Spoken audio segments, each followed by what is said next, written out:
All, welcome to one more show. This is Dr. Mubin Sayed, and guess who is with us? We have Dr. Paul Marik once again with us. Dr. Paul Marik, Dr. Marik, welcome. Thank you, my hero, Dr. Mo, Dr. Mubin, or Dr. Mo, or Dr. Bean. I don't know what to call you. You are the You can king call bean. me anything you like, You're the king bean. and you are the emperor. So Yes. I am so excited. I'm so glad that we have Dr. Paul Marik with us. And today's topic is very important as well, and that is intermittent fasting.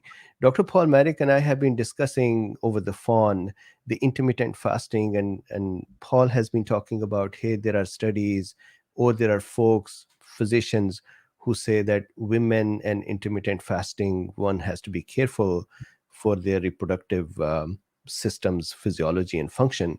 So we've been looking at various papers together, and I wanted to make sure that we can have that discussion with you as well.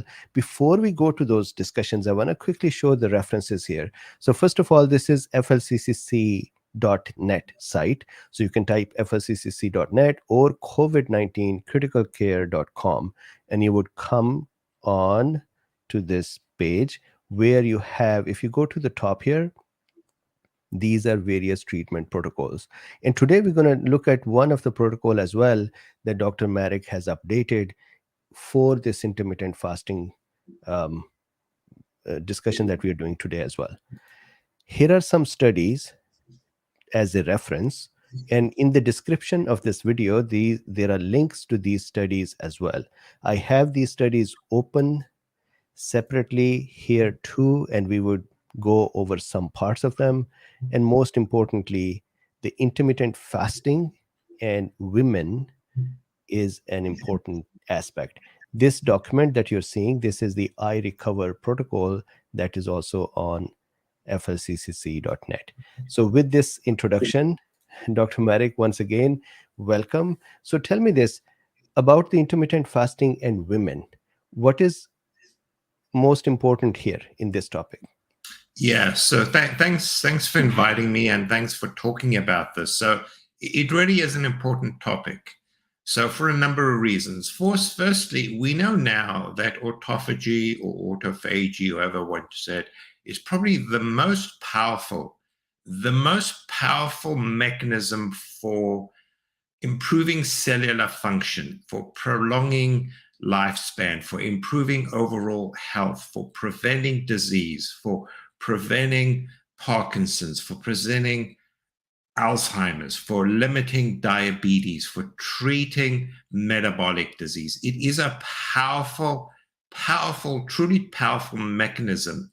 And I don't think most people or physicians realize the importance of autophagy in overall health. It's truly, it's a gift of nature, because nature gave us a way to self-heal. It does truly remarkable things and likely prevents cancer. If you activate autophagy, it's going to reduce your risk of cancer, degenerative disease, promote health. And we've now figured out that autophagy is really important in the vaccine injured, because this is a way the cell can get rid of spike protein as well as all the other bad metabolic consequences. However, what we've discovered is that if you look at the demographics of vaccine injured, most of them, 80% are women, and most of them are between the ages of 20 and 50. So they're in women in the reproductive years. And so what we do is we put out a protocol and we get feedback. We're very open to feedback from clinicians, from patients, from practitioners, because, this is an open dialogue. This is an ongoing discussion. It's a process in evolution. And we heard from many women that women just don't tolerate intermittent fasting as well as do men. So obviously that becomes problematic, because I think intermittent fasting is probably the most important intervention for the vaccine injured woman and for women to maintain health. So the question then becomes, what are the true facts, and what can women do to do intermittent fasting in a safe and effective way? And so that's part of the discussion we've been having and part of the research that we've done. Got Um, it. so that's really the opening. And, we have discussed a few papers. Unfortunately, there's not a lot of science, and we need to follow the science. It's really important because people sprout forth all kinds of nonsense. And, we're not talking about Fauci's science. We're talking about true science, which is reproducible findings that make common sense. And because a lot of Totally people just agree. talk out of their rear end. They make statements that they can't support and back up. So it's really important to follow the science. And when you don't know, you have to be honest and say, you know what, we really don't know, but this is what we think or what we suggest, so that it opens the door to improvement. You have to be honest, you have to be sincere, and you have to follow the best science. Absolutely. And Dr. Marik, if I can add this one comment here to this physiology and pathology of the spike protein stuck in the cells. So, one comment is that our immune system actually has no way of kind of figuratively put his hand inside a cell that has, let's say, spike or some virus or some bacteria and remove that trash out of it. There is no mechanism. So the only two mechanisms that are possible are, one, either the immune system cells, for example, natural killer or cytotoxic T cells or neutrophils, especially NK and cytotoxic T cells, they will come over, they will identify a cell that is sick, and then they would kill that cell, the whole cell. Or the other possible mechanism is that the cell itself, the one, imagine I'm a cell that has a spike protein in it. The cell itself, the stressor sensors recognize that there is a problem in me, and the cell decides to clean up the trash. Cell can actually trigger autophagy in the stressful state by itself as well. However, in case of spike protein, there is something really uh, sinister of the spike protein, if I can say that. And that is, spike protein's molecule tries to, or it has those little structures there that turn off many inflammatory pathways or stress pathways within the cell. So the cells is going to sit in there with the least defense offered, and now spike or the virus is just sitting and having fun in there and causing lots of problems. This is why I think it becomes really important to tap into the mechanism of autophagy, because that allows this trash to be removed. Does this make sense, Dr. Merrick? Yeah. So what you say is really true. I mean, the spike is probably the most evil, toxic protein that we know. And what the spike does is it actually switches off, as you say, natural killer cells, cytotoxic T cells designed to kill it. So it's a way of self-preservation. And the spike is so devious that it's actually interfering with the host mechanism to get rid of it in terms of its own self-preservation. So, using those arms of the immune system, it's very difficult to get rid of spike. So the only way that we know, the predominant way, is to try and help the cell break down the spike through autophagy. And that's why we think it's such an important mechanism. And so, as we said, for reasons we'll talk about, it seems to be much easier for men to do. But, I think, this can be applied to women because it's really important, since they take the brunt of this disease and they need to, adapt the way they do intermittent fasting to activate autophagy, in a more physiologic way. And so, what we always speak about is physiology. We talk about physiology and pathology, because unless you understand physiology, you're not talking real medicine. So it has to be physiologically based. So I agree with you. So, you've Totally makes sense. outlined, very clearly in your shows how autophagy works. So basically, there are a number of phases and stages. It's a really complex molecular pathway with multiple genes. So there are at least 30 different autophagy genes and proteins. But, that's for another discussion. What we want to talk about is, how we can adapt this, to women. And I think, just to make it simple, I like, as we do, make it as simple as you can. I think that's what Einstein said. Make it as simple as you can, but not any simpler, so that people understand. And the way I look at it is mTOR. So mTOR, which is mammalian targeted rapamycin complex, is the metabolic switch in the cell. It is the metabolic switch. So it plays this very important in switching on and switching off autophagy. So I think, mTOR acts on ULK proteins and all other kinds of proteins. You don't need to know that. I think all you need to know is mTOR is the basic metabolic switch. And then the question is, how do you switch it on and off? So you want to switch it off, and that activates autophagy. What activates mTOR? It's quite simple. It's sugar, it's insulin, and it's protein. So those are the three molecules or compounds which switch on mTOR. So if you're eating, you switch off autophagy, particularly if you're eating carbohydrates. And we know that the Western diet, we eat all the time. We snack all the time, and we snack on foods that increase your glucose and your insulin. And then what it does effectively is switches off autophagy. So basically what you're saying is we need to follow a more natural diet where you have periods of fasting where you're not eating glucose, which stimulates insulin, and you're not eating protein, because those are the switches of mTOR. Interestingly enough, you can actually have fat, because fat doesn't directly act on mTOR. So, we've spoken about coffee. Coffee activates autophagy. So if you have coffee with a little bit of thick cream, it's actually a way of, having something to drink, as you're doing now, without interfering with autophagy.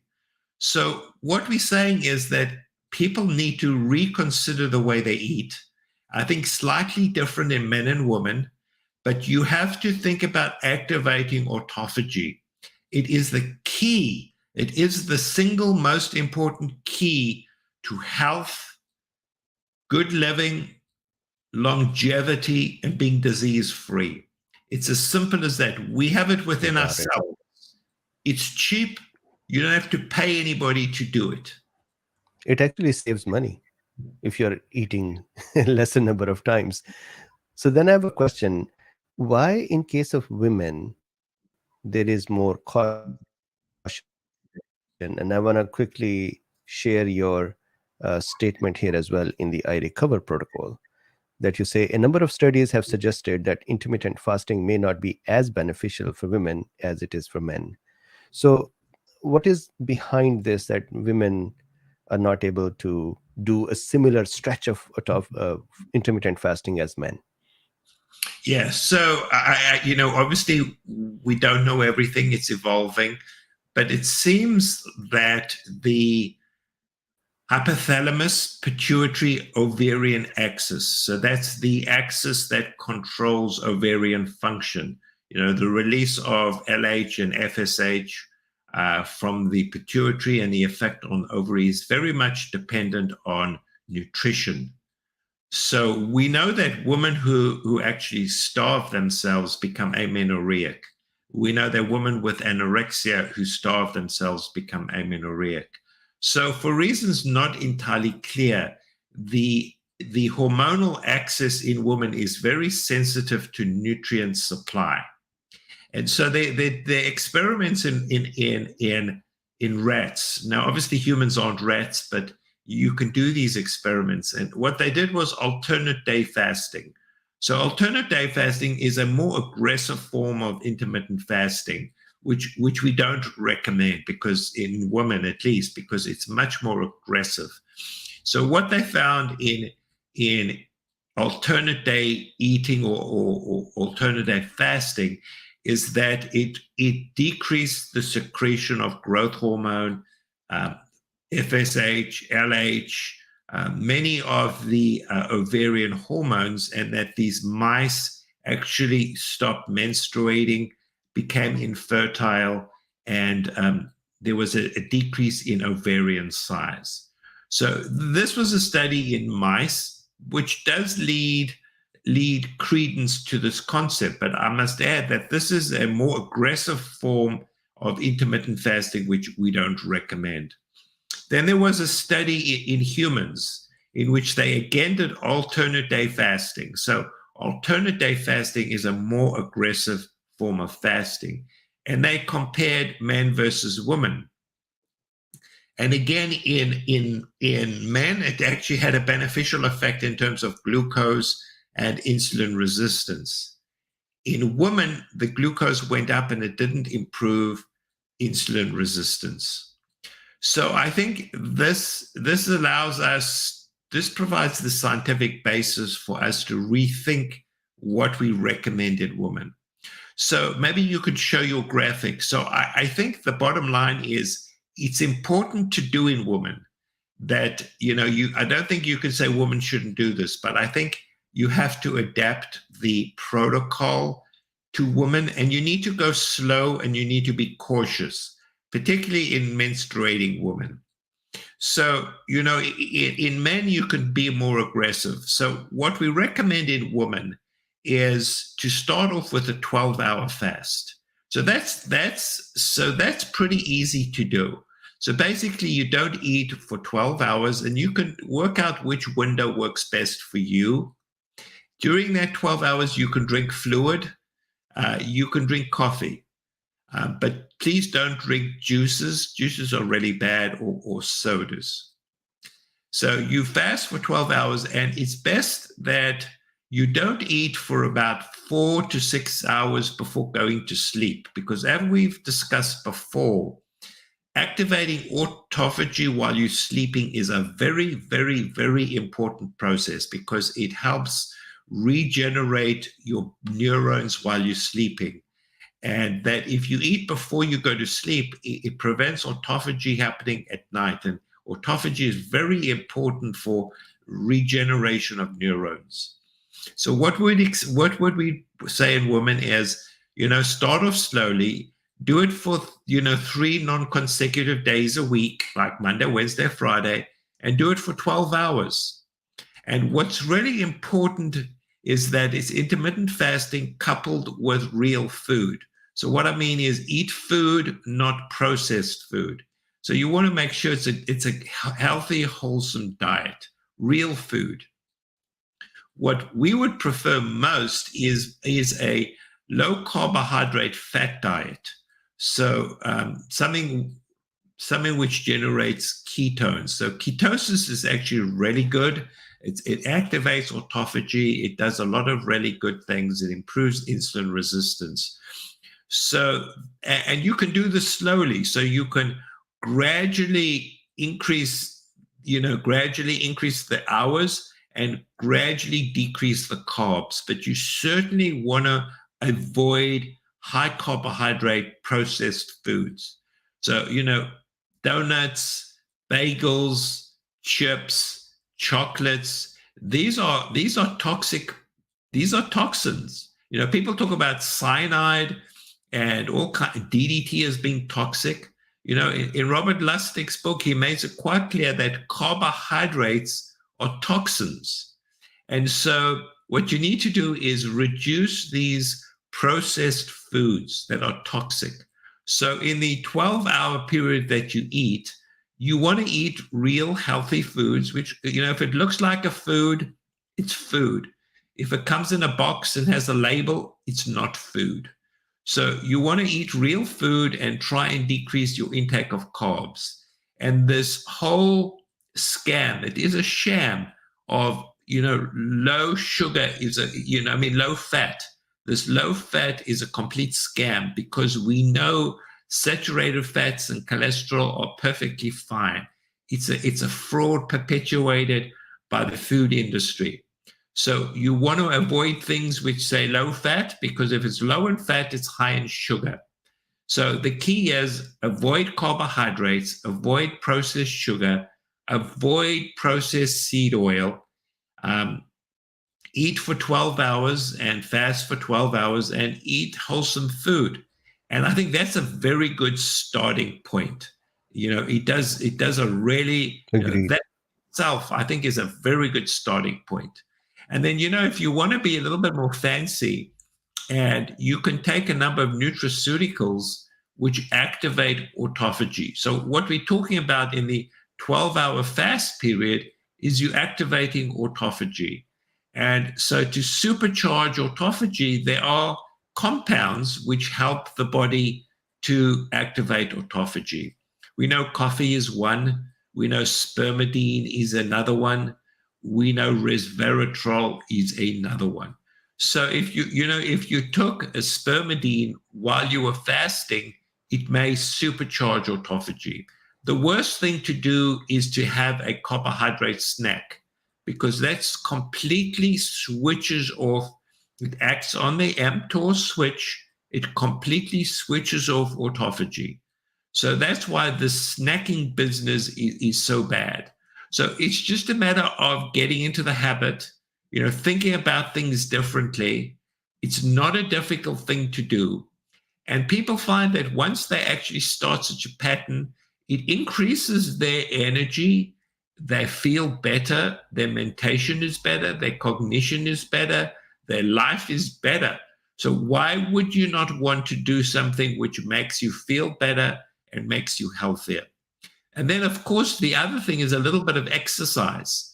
We know that exercise activates autophagy. So when you in your fasting period, you want to go for a walk or do a little bit of exercise.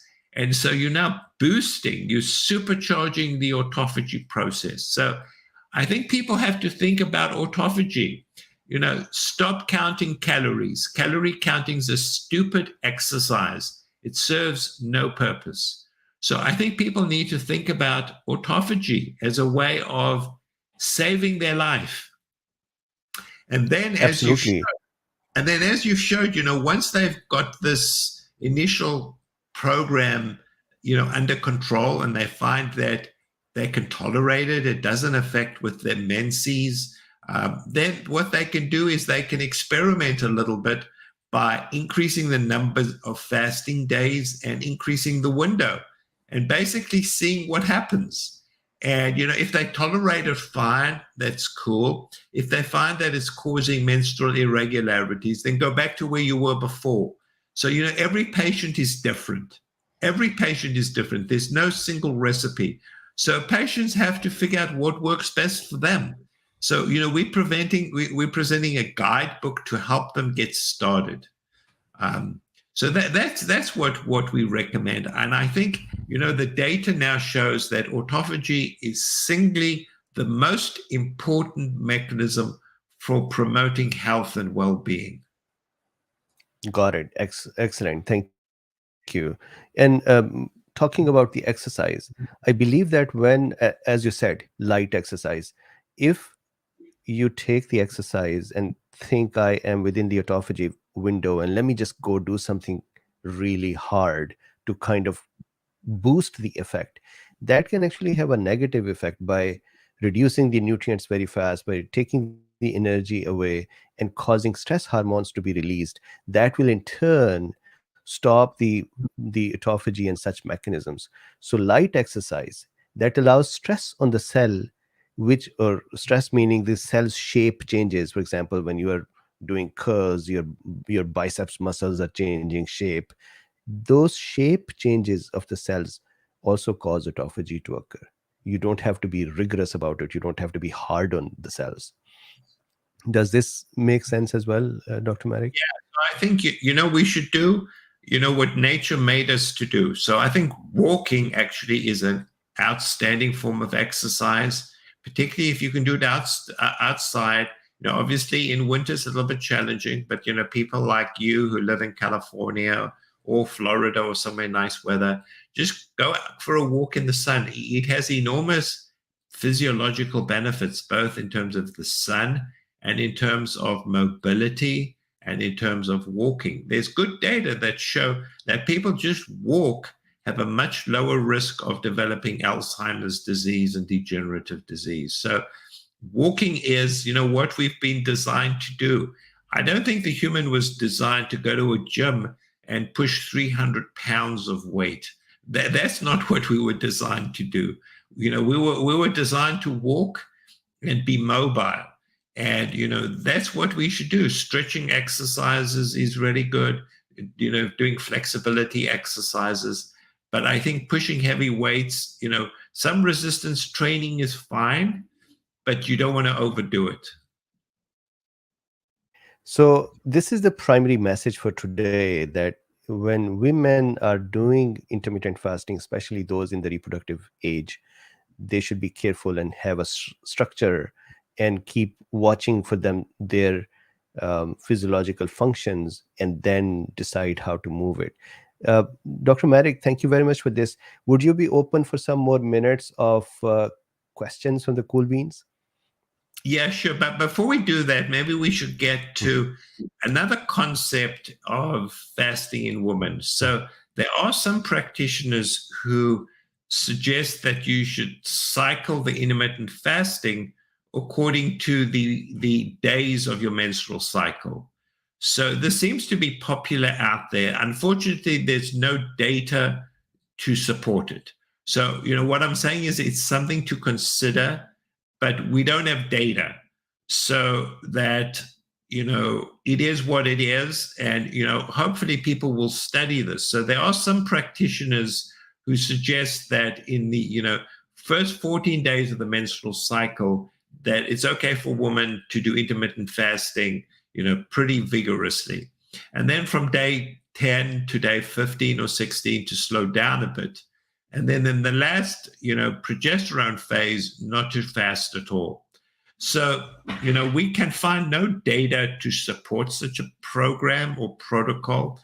But I think if women want to try it, I think that's fine. And obviously we would appreciate any kind of feedback. So it is an alternative way to approach this problem, because I think intermittent fasting is really important in women, particularly in those who vaccine injured. And so what we need to do is develop protocols that work best for women. And I would suspect that it's very individualized. What works for some women doesn't work for all women. So I think that, like much in life, you have to figure out what works best for you. And so this is something to consider. I just think the bottom line is that intermittent fasting is really important. It's important for women, and they have to maybe go slower, be a little bit more reserved, be more thoughtful, and just see what works best for them. Totally makes sense. Thank you very much for this as well. So I have a few questions here. One question is very interesting. Um, that is from one who has no name, and he is saying, or she is saying, that I do not wake up. How do I not? So the question that there is 16 hours, and at 14th hour the autophagy starts when we are sleeping. So the brain has to have that kind of interval before it triggers autophagy. So they're saying, well, if I woke up in the middle of the night for peeing, would that stop that countdown? Yeah, so I mean, if you have to pee, you have to pee. I don't think anybody is saying don't pee. So most people can actually go through the night without having to pee.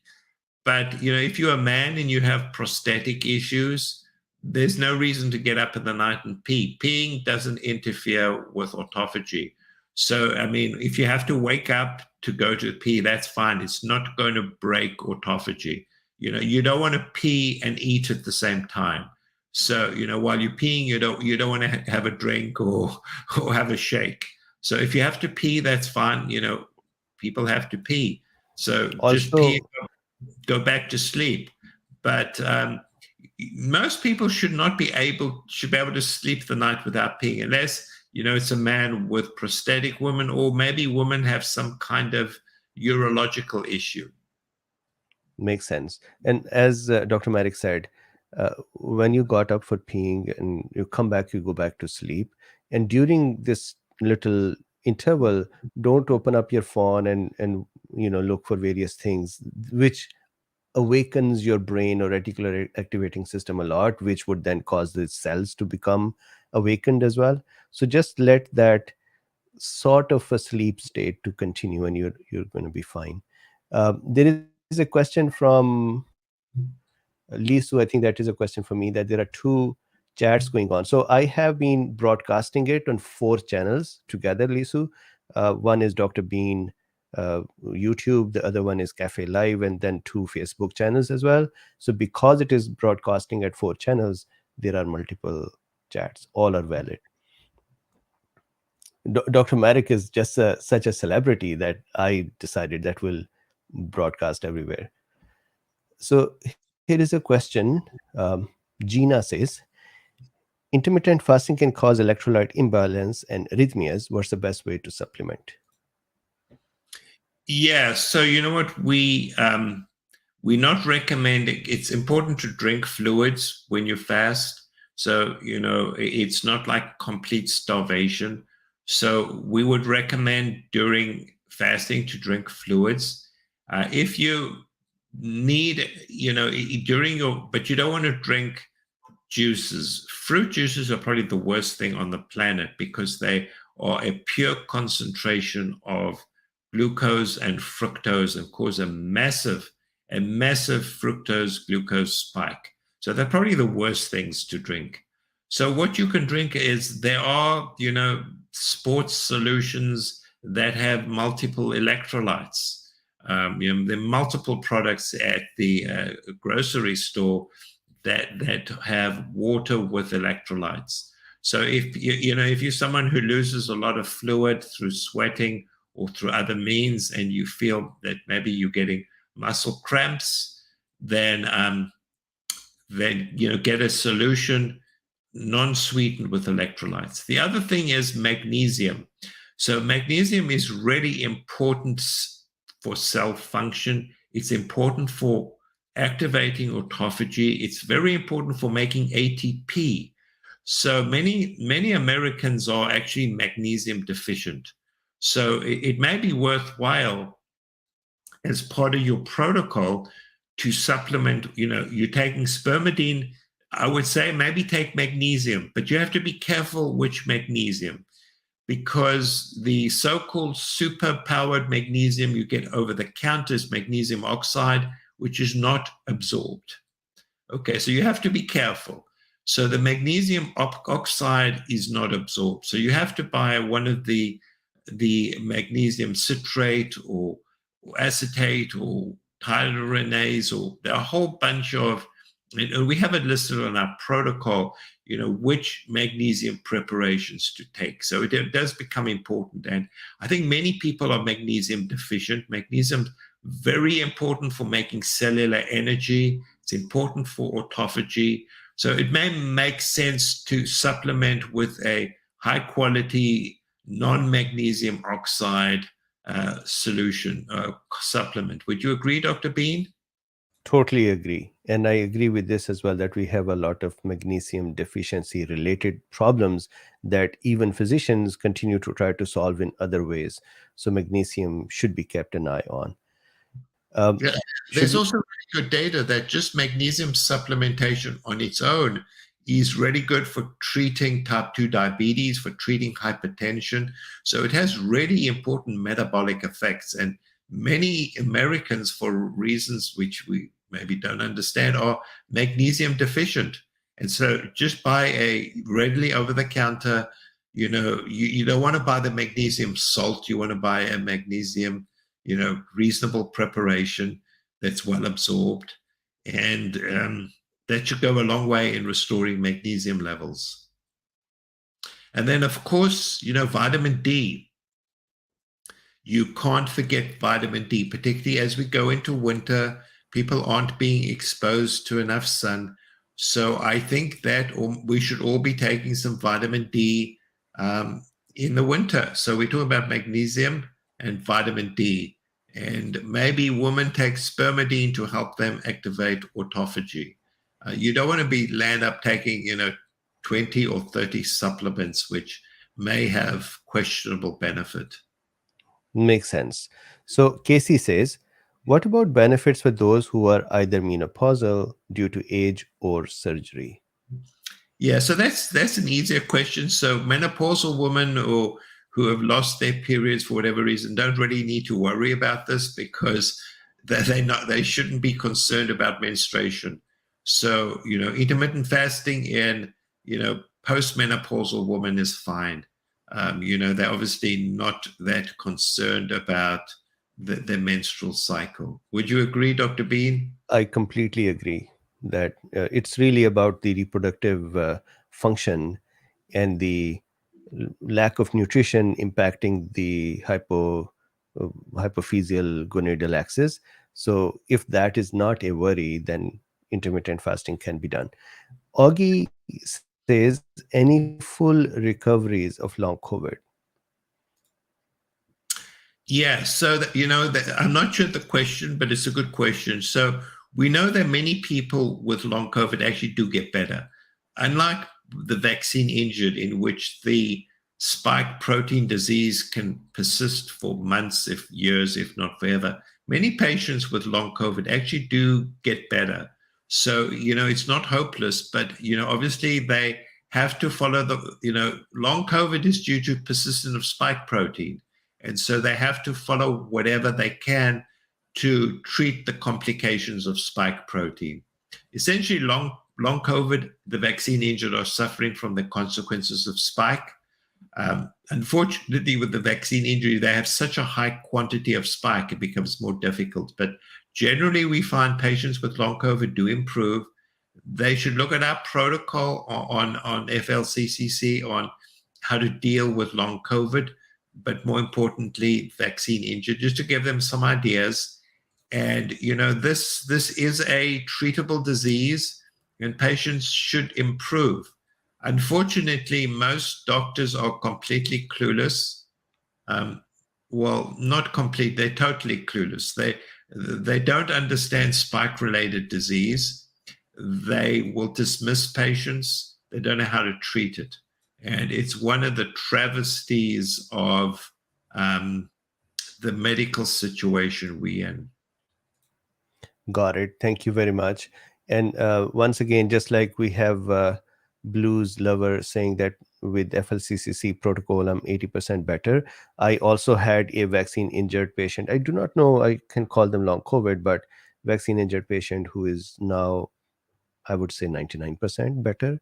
So, Augie, I think recovery back towards a normal functional life is possible.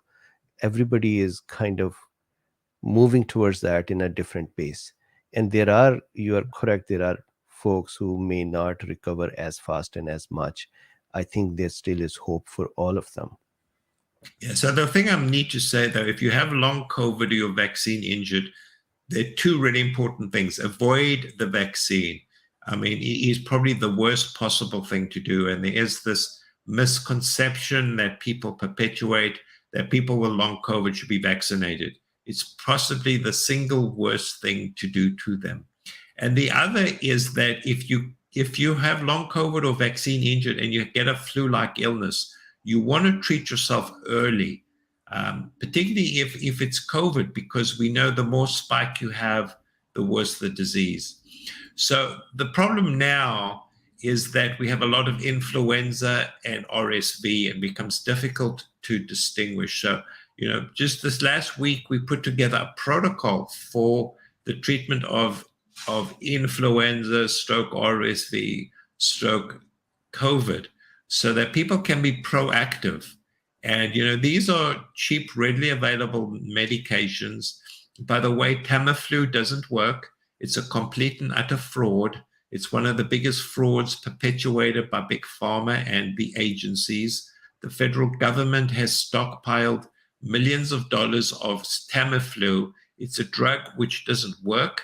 And in fact, it's a drug which may promote the spread of influenza because it doesn't have any viral properties. It probably acts as an antipyretic, decreasing temperature. So it is a complete and utter hoax. So don't get Tamiflu. There are a lot of things that you can do. So, people need to be empowered to take control of their own health. You unfortunately cannot believe a single thing the health authorities tell you. They are lying, they are fraudulent, they are deceptive. So, And if you have long COVID, you don't want to get COVID or flu. You want to be as healthy as you can. makes sense. So two questions I'm gonna collate in one. So Myron Burney says D3 plus red light plus near infrared, and I'm gonna add one more question to this. Fifth Gen Texan says K2 as well. So with vitamin D, D3, is the red light and infrared light and K2 important additions, or they all are separately important? Yeah, so I'll give my answer. Then I wanted to see what you think. So I think infrared as an adjunct is really important. We're beginning to understand the curative powers of the sun. It's not by accident the sun is out there in the sky, and that our forefathers would walk in the sun and be exposed to sun. And it's not just making vitamin D. The near infrared has remarkable restorative properties in terms of healing, uh, interfering with inflammation, uh, activating ATP and making energy. I mean, you did a really excellent show showing how near infrared switches off toll receptors and inflammation. So the sun in infrared is a potent treatment modality. The sun is more powerful than your physician. So I think it's part of the, depending on how you want to fashion your lifestyle. I bought a near infrared lamp, which I use whenever I can, just because I think it's such a potent therapy. So, obviously I live in the north, it's cold, you can't go in the sun. But certainly the sun is, we know this has remarkable curative powers. And then the question of K2 and magnesium. So the current recommendation is if you're taking like more than 5,000 or 6,000 units of vitamin D, then you should take K2 and magnesium. And we do include that in our most recent protocol. So those are good questions. Absolutely. So you are absolutely correct that when vitamin D is taken, it causes calcium's mobilization. So within our body has a mathematical calculator, and it needs a level which is calcium multiplied with phosphate. And to keep that available, it can mobilize calcium from one place and deposit calcium in another place. And so it is important to have K2, because K2 is a partner of vitamin D, to make sure calcium goes and deposits in the correct places instead of, let's say, under blood vessels or making them thick as well. So, yes, K2. Some studies have said keep K2 and magnesium separate from each other because they can interfere with each other's absorption. I haven't really seen a study that depicts that correctly, but because of this, sometimes I tell folks who I know or I work with to separate out K2, let's say in the morning, and then magnesium in the lunchtime, and that is how you can avoid it if there is a such a reaction.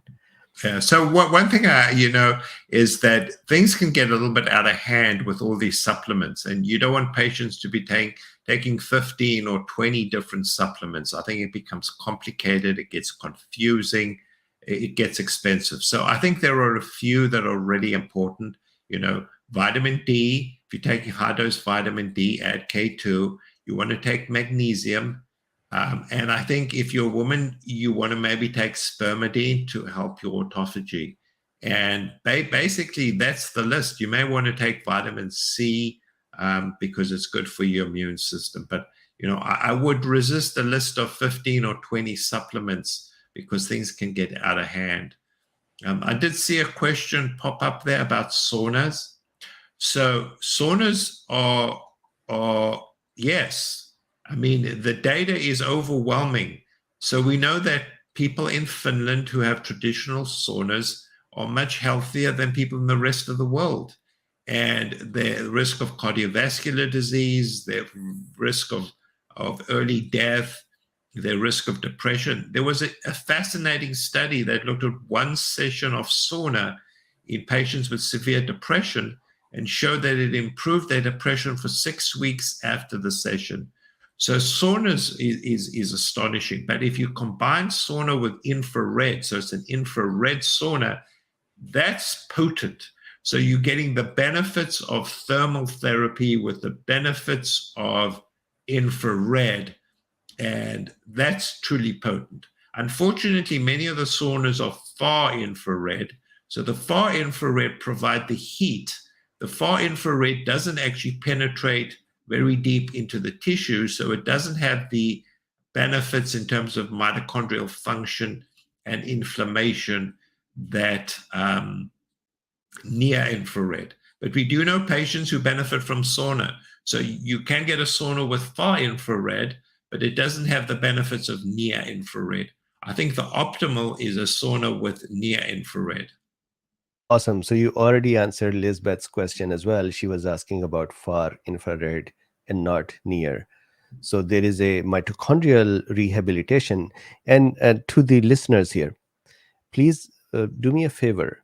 From the FLCCC platform, we have been talking about long COVID, vaccine injury, and various interventions as we're discussing now. So if you just Google in YouTube, long story short with Dr. Bean, all of these videos that Dr. Marik just mentioned, and this video will go there as well, these are listed there. So just watch some of these near infrared, far infrared discussions. I think you'll enjoy them. Plus, these will be beneficial. Uh, Another question here is a little bit before for the coffee. Is tea an okay substitute for coffee? Yeah, yeah, I think it is.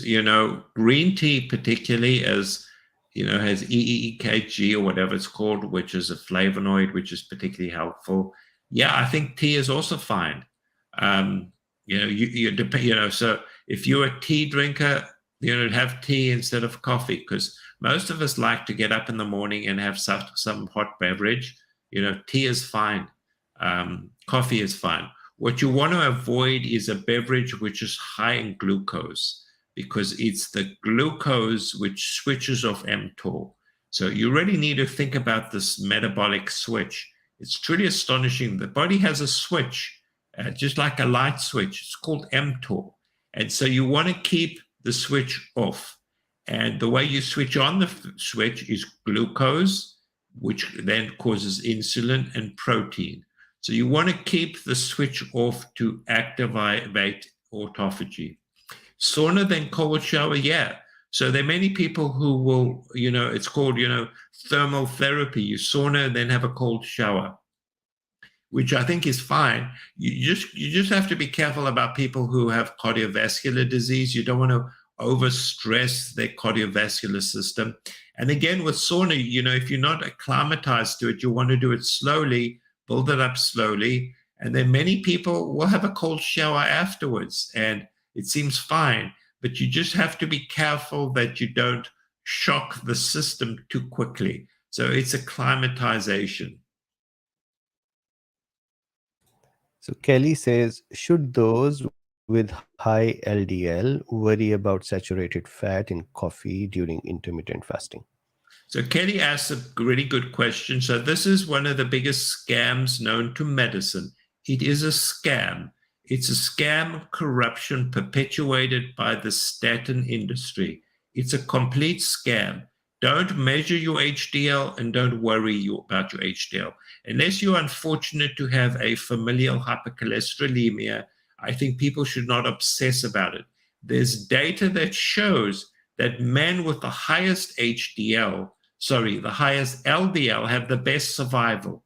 The body makes cholesterol for a really good reason.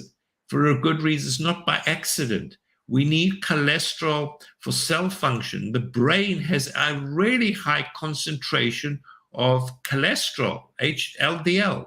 And data shows if you reduce LDL, which is going to come out of the brain, you decrease cerebral cognitive function. So unless your LDL is off the roof, I would not worry about it. So what's more important is your triglycerides. So it's really your triglyceride HDL ratio. And high triglycerides go together with insulin resistance. It's part of the metabolic syndrome. So really the best indicator is your triglyceride HDL ratio. And if your triglycerides are high, it means you have metabolic syndrome, you likely have insulin resistance, and you need to do intermittent fasting and a low carbohydrate diet. Got it. Is Sorry. medium chain triglyceride oil? Yeah, perfect. So medium chain triglycerides, such as coconut oil, actually are metabolized differently and perfectly fine. So MCT oil in coffee is absolutely perfect. Absolutely. And I have seen personally the day, it is such a interesting thing that the effect can be observed the same day. The day I put MCT oil in my coffee in the morning, I know I'm more sharp. Maybe this is psychological, but I think there is some physiological effect as well. And the way I forget it, I forget words or things, and then I say, oh, I forgot my MCT oil. So it is such a beautiful thing. At least this is one anecdote for you. I use both coconut oil and MCT oil. So one last question. Um, Eric says, infrared quartz heaters, would these be useful? I guess the whole question is. Yeah, so there are a whole bunch of LED devices that are mainly far infrared. So there are LED devices that emit red. Some of them are near infrared. Some of them are heaters. So, what I would suggest is devices that are near infrared. There are specific um, products that are incandescent lights that have a spectrum very similar to the sun. So their electromagnetic profile is similar to the sun. So with high levels of near and mid infrared, lower far infrared, and no ultraviolet. So in a way, these lights actually provide the benefit of sunshine without the potential detriment of ultraviolet light.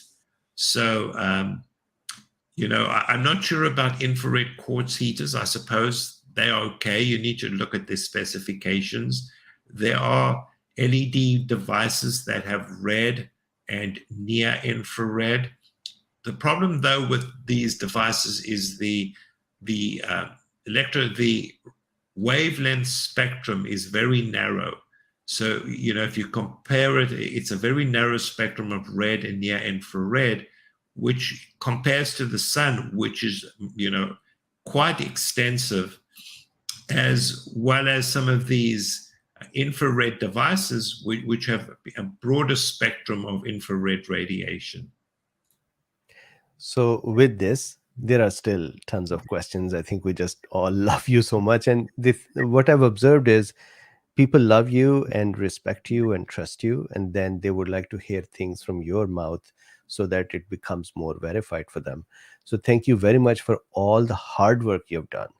Last 3 years, while, as I say, no good deed goes unpunished, while going through the stresses of being able to speak these words and help the humanity, you are still in there fighting and working. I was looking at your protocols, and it blows my mind that you are spending so much time updating, reading studies, looking at papers, inferring, interpreting, and using that to update those protocols. And then they're available for free out there.